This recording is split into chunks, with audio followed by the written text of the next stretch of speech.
Част 12. Залата, в която току-що бях влезъл, бе съвършено кръгла. Приличаше на вътрешността на сфера, изградена от твърда и прозрачна материя като кристал, така че светлината влизаше от всички страни.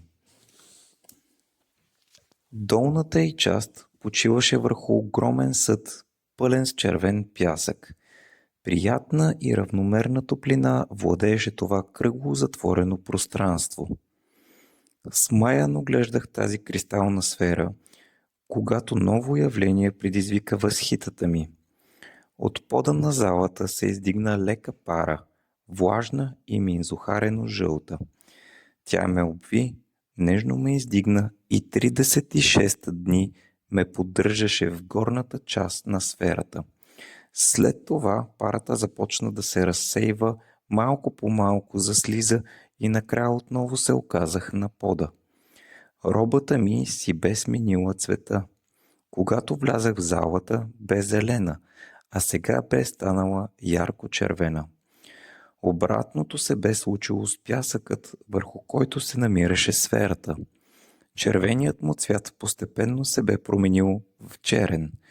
След като приключих своето възлизане, останах в тази зала още 3 дни.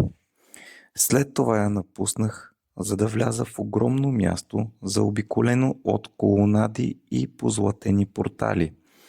В центъра на мястото стоеше бронзов пиедестал, на който имаше група от фигури.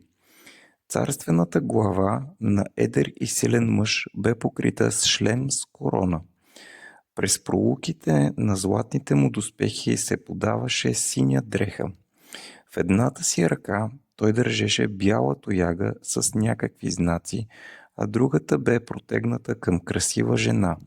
Тя не носеше дрехи, но от гърдите й строеше слънце. Дясната й ръка държеше 3 сфери, свързани с златни обръчи.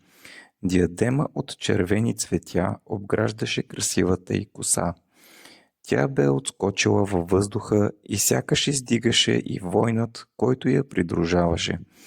И двамата бяха поддържани от облаците. Върху капителите на 4 мраморни колони бяха поставени 4 бронзови статуи. Те имаха крила и явно надуваха тръби. Прескочих мястото и като се качих на мраморната платформа, която бе пред мен, с учудване забелязах, че отново бях в залата на троновете. Първия, където бях попаднал, когато влязах в двореца на мъдростта.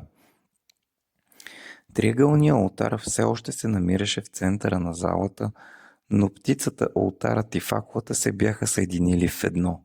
Около тях имаше златно слънце. Мечът, който бях донесъл от залата на огъня, лежеше на известно разстояние върху възглавничката на един от троновете. Взех меча и промуших слънцето, което се разпадна на прашинки. Докоснах ги и всяка молекула се превърна в златно слънце, като това, което бях разрушил. В този миг силен и звучен глас възкликна: „Делото е завършено!“ Като чуха това, децата на светлината се втурнаха към мен, портите на безсмъртието се отвориха пред мен, а облакът, закриващ очите на смъртните, се разпръсна. Аз видях и духовете, които имат власт над елементите, ме признаха за свой господар.